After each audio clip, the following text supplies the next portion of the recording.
Hey guys, what's up and good morning. Thanks for coming back to the channel and checking out the build. Today we got the front axle, the Dana 60. We're gonna tear it apart and rebuild it. So let's go check it out.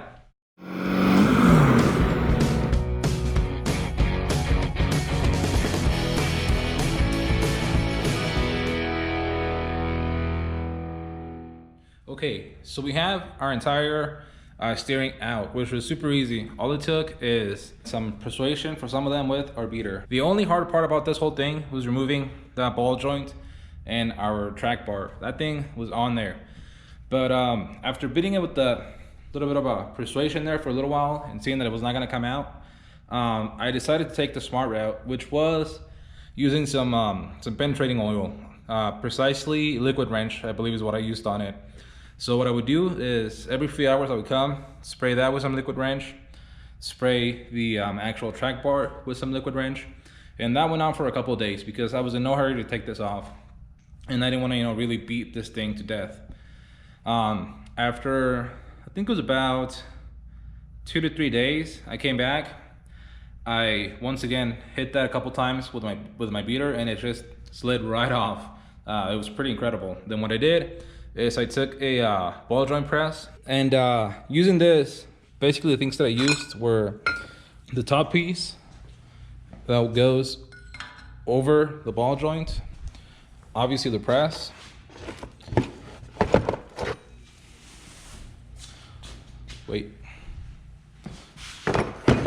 first the top piece,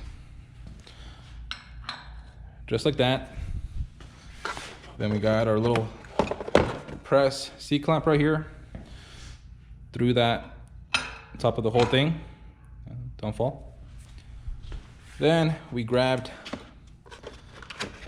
our actual, I guess, screw or whatever you want to call it. And then what we did, we actually removed this top part to it, whichever one you rent should be able to do this too. So now with the top part of it basically hollowed, we took it to our ball joint. And it's gonna be hard doing this with one hand, so I'm just gonna demonstrate what I did. We threaded it in like I usually would, and then it caught our ball joint basically in that hollow part, and that pushed it out. And that was it. Hopefully that helped you out if you're struggling.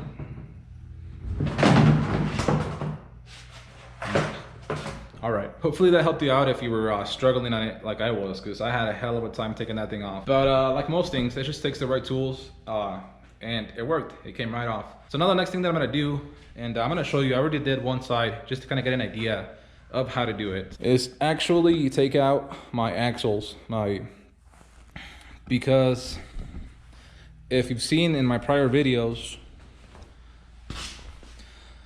my inner seals are leaking, which is basically the main reason why we are taking this whole thing apart. As you can see, both sides have a pretty major leak to them, which is super annoying because it's gonna require a lot more work that I did not want to do. But it's also gonna give me the opportunity to put brand new seals on this whole thing and fix a few things that were wrong with it. So now basically the way that I did this on the driver's side was, I saw a few videos that they took out the whole hub, they took this whole, they would take this whole thing apart to pull out the axle. And I was looking at it and I realized that if you just came up behind it and took off those 4 nuts, the whole assembly would come out as a unit, which is what I ended up doing. Let me show you. So basically this is your entire axle shaft, your hub as an assembly. And like I said, these are the 4 nuts that connect to your actual knuckle and your axle. Like I said, I just impacted these out, and I noticed that as soon as I broke them loose, I could see a little crack right here where it had separated. So what I did after that is I came with my pry bar and pried on this a little bit. So that would basically be right here. I came up right behind this and pried on it until it popped out. And after that, I beat on it a little bit with a mallet, did some more prying on it, and I was able to just pull it out. Like I said, it was super easy. But now that I'm looking at it, I'm thinking that I might actually end up rebuilding a lot of this. So I might actually get a whole new hub and the shafts on it because they're a little bit loose. But anyways, let's do the passenger side so that I can show you exactly how I did it. By the way, as you can see, I have this thing set up on my jack stands. They're up pretty high. I have 2 on either side. And then I got one right here where one of the bolts for the radius arms would go. And then on top of all that, I have it supported with my engine hoist, just for a little bit of extra safety, because you are going to be prying on this, banging on it, and you definitely don't want that thing falling and hitting you or messing up your floor, your concrete, or the axle itself. So like I said, I'm just trying to be as safe as I can, and I suggest that you try and do the same. We got our 13/16 socket on our impact, and there we go. They come right out.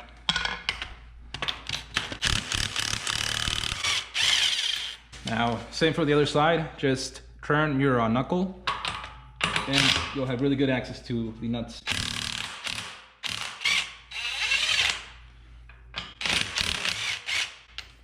There we go. Okay, now we're gonna grab our nice long pry bar, and like I said, just go behind that U-joint, and there we go. Popped it right out. Now we're simply just gonna slide this out. Oh, one thing that I forgot.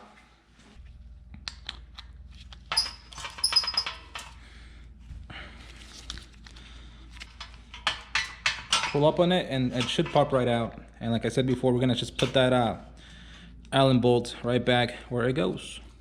And there we go. Put this off. Feed this through your the dust shield for your brakes. And we're good. So this thing's gonna be pretty long and heavy, awkward, so be ready for that.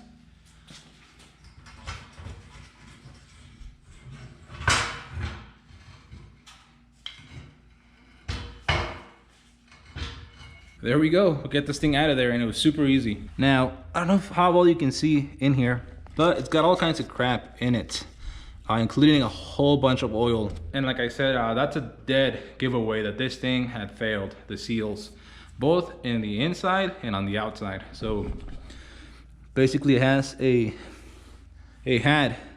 little shield, a little dust seal right there that failed, which would be this one. As you can see, it is most definitely not doing its job anymore, so we're gonna go ahead and replace that and the inner seal on that thing. Okay, so now we're gonna move on to the step that I am most nervous for, but I think we'll be all right. And what I mean by that is we're gonna remove our actual differential out of this. Like I said, it can be pretty intimidating. I know sure is for me, especially I never haven't done this before.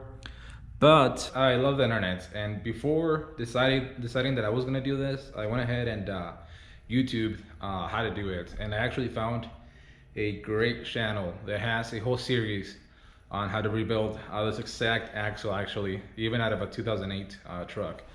So the channel is called, I believe it's JC Smith Projects, I believe. I'll link it down in the description, just because I think that you guys, if you're gonna do this, you should definitely go and check out that channel, because it's way more detailed than I could probably make it. Like, he has a whole like 8-part series on both the front and rear axle, so the Dana 60 and the 10.5. And like I said, I highly recommend that you go and check it out. But anyways, like I said, I looked it up and I feel pretty confident on it. So I'm gonna show you kind of like a quick overview of how to do everything. So anyways, let's get to it. Okay, so one very, very important thing that you have to know about this is that you have to know exactly what order everything is in here, because you want to put it back exactly the same order that you took it out on. So what I mean is that this bearing cap can't go over here, and this bearing cap can't go over there. Even as far as you don't really want to even flip these things, well, you actually can't, because they go one way. So what I did is I took a picture of it, because these things are marked a little bit differently on my truck.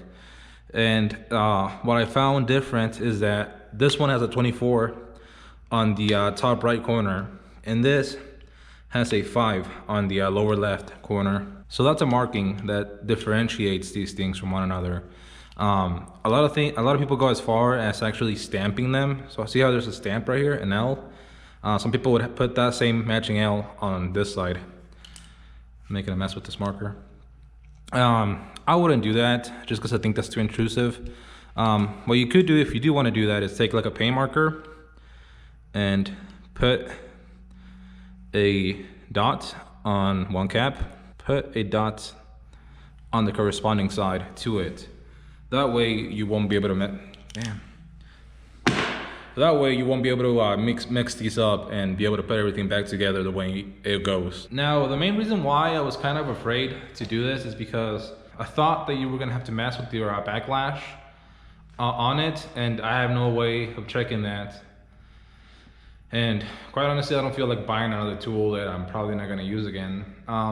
But like I said, through my research and all of that, I found that as long as you put everything back the way that you took it out, that you torque everything to spec, you should be good. So that's what we're gonna do to be able to do this job, you know, the proper way, and hopefully everything goes good. So anyways, let's get started. Like I said, I'm gonna take all this out and we'll actually pull the diff out and see what happens. Okay, so the first thing we did is obviously loosen up the bearing screw cap bolts. They were a 3/4 inch. So there's one, and that stinks so good. Oof, man, that smells bad. There we go. And that is your bearing cap. Now go ahead and inspect it. Man, these things stink. Another thing that I'm gonna do is I'm gonna keep this together so that we can actually even reuse the same bolts on the same cap. So we're gonna put those aside, take the other side out, and now we're gonna try and do the fun part, which is gonna be pull this out, which from what I know, they can be a pain sometimes. That was easy. Let's try and keep these on the bearings as well. It's a little heavy, but nothing too bad. Okay, that was actually way easier than I thought it was gonna be. I was actually quite surprised at how easily it came out. Like I said, I've heard that those things can be a bear to take out. So now, as you can see, I've got all of these stuff. I've got my bearing caps out there, nice and, you know, organized with their bolts in them. And as you can see, we got this whole thing in a pretty clean box. I didn't want to put it, you know, on the dirt or anything like that, so I grabbed a new box and I went ahead and put it in it just because I don't want this thing getting dirty, or at least I want to try and keep it as clean as possible. Okay guys, so with our rigging carrier out of the housing, we're now finally ready to punch out those damn seals out. And to do that, I've got a super custom handmade tool. Super expensive, imported from Italy. Not just anyone can get one of these things. All right, just kidding. So this is what I got, and hopefully it'll work. We got 1-inch pipe, screw pipe, two 24-inch sections with a coupler in the middle. I could have gotten a 48-inch version of this, but I'll show you here in a little bit why I didn't. We got a cap on one end, that's just so we can beat it. And then on this other end, we've got hopefully the part that will make all this work. So now what this is the actual part that's gonna punch out our seal. So this, as you can see, fits in there decently well. If it's too small, we can flip it around and try and beat it out this other way. But I'd rather try and see if this smaller side will fit, just to make sure that we don't damage the housing. I can already tell though that it's a pretty good fit on here. So like I said, I'm pretty hopeful that this will work. So anyways, now the reason why I got two 24-inch sections instead of just 1 4-foot is so that we can actually unscrew this. And then I've got this 4 flange right here. We'll screw that to the end of this this screw pipe, if I can ever get it started. There we go. And now what this will do is that this will let us set our dust shields. So the shields that go right here. And how that will work is, so basically that'll work by this being able to fit in here. So now this might be a little bit big right now. So all we'll do is just kind of grind this down a little bit, just enough so that it can sit inside of this groove and be able to punch this in and set it properly. So like I said, hopefully this will work for us. But anyways, we're gonna go ahead and knock out those seals.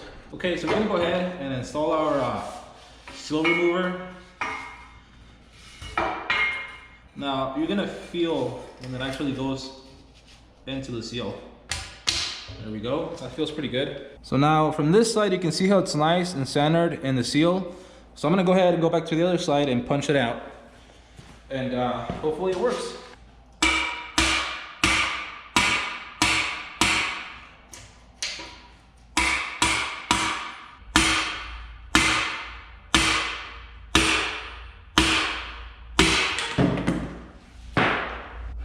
That didn't work necessarily as good as I would have wanted it to. We punched out the seal. The only problem is that we didn't punch out the whole seal. It ended up breaking. So we'll figure this out. Okay, so now we got the whole seal out. Like I said, it was a little bit more of a pain than I would have wanted it to, but it's out. And basically what I did, like I said, this piece ended up being punched out first. So then what I did is I was able to reach right in here with the screwdriver, and now being very careful not to damage any of this, I was able to pry it and kind of break it in. Like, this is already pretty old, so it cracked pretty easily. And then I reached in and pulled it out, and like I said, it's actually pretty easy. So now I'm gonna go ahead, do the other side, clean this out, clean the tubes out, and at that point we'll basically be ready to put the new seals back in. And that's actually pretty cool, because that means that at that point, from there on, it's all gonna be finally reassembly of this thing. Those two damn seals were the last two things that we needed to take out. And you have no idea how happy that makes me that we're finally gonna be able to put this thing back together. I'm gonna grind it, paint it, make it look good, and we can finally be ready to take the old ones out of the truck and throw these new ones back in it. So let's cross our fingers that nothing else goes wrong. Let's take out the other side, and we'll be good. Okay, so we ended up getting the passenger side out, and I can't believe I didn't think about this before, but instead of using that inch to inch and a quarter coupler, I ended up using this, which came in our seal installer tool. I'll go over this here in a little bit.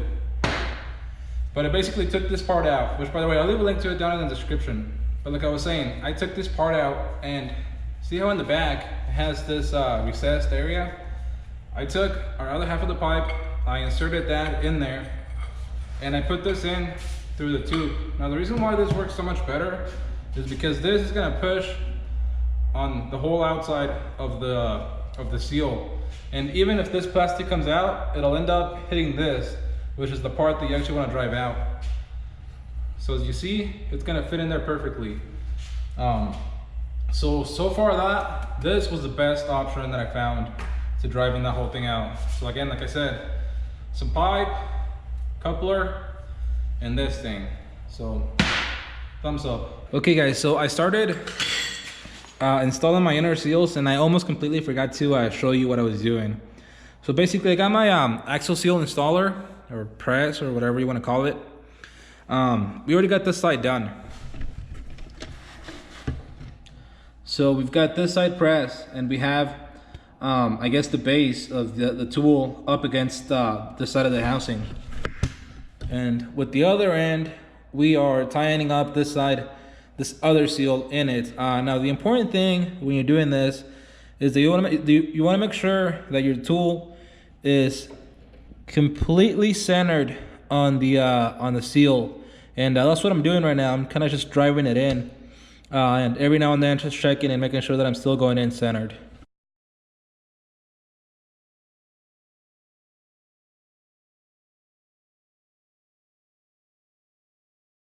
And there we go. We got both of our seals installed. I think they look pretty good. They should be all right. We'll see though once the our carrier and our ring gear are in there, and see how good they fit. Like I said, they should fit pretty good. I think it's pretty good. So I'm gonna go ahead, clean the housing out really good, like get everything out, and then we're gonna go ahead and install our carrier and the ring gear back in. So I'm excited for this. I think this is gonna work out. You know, fingers crossed. Anyways, I really appreciate you guys following along with this whole thing. Like I've said before, I am by no means a professional. This is the first time that I've done this. And if it doesn't go right, it was for nobody else's fault but mine. And at the same time, I'm not doing this to show you how to do it. I'm just giving you kind of like another view, just so you know what it is. Like I said, I'll link down below a few videos from people that really know what they're doing, not like this guy. So if you do want to do this, go ahead and check those videos out. They are filled with a ton of info, and I highly recommend that you guys look at those videos if you do want to do this, because like I said, I know about this much, you know, and those guys know way more than I do. But like I said, I'm gonna clean out that housing. We're gonna throw our carrier back in there, and like I said, we should be good to go, but we'll see. Also, I think that's gonna be it for this video because it has ran way too long. I'll catch you in the next one, guys. Thanks for watching. Leave a comment. I really hope that you're enjoying the build series that we're doing right now with this OBS axle swap. I'm definitely super excited to get this done.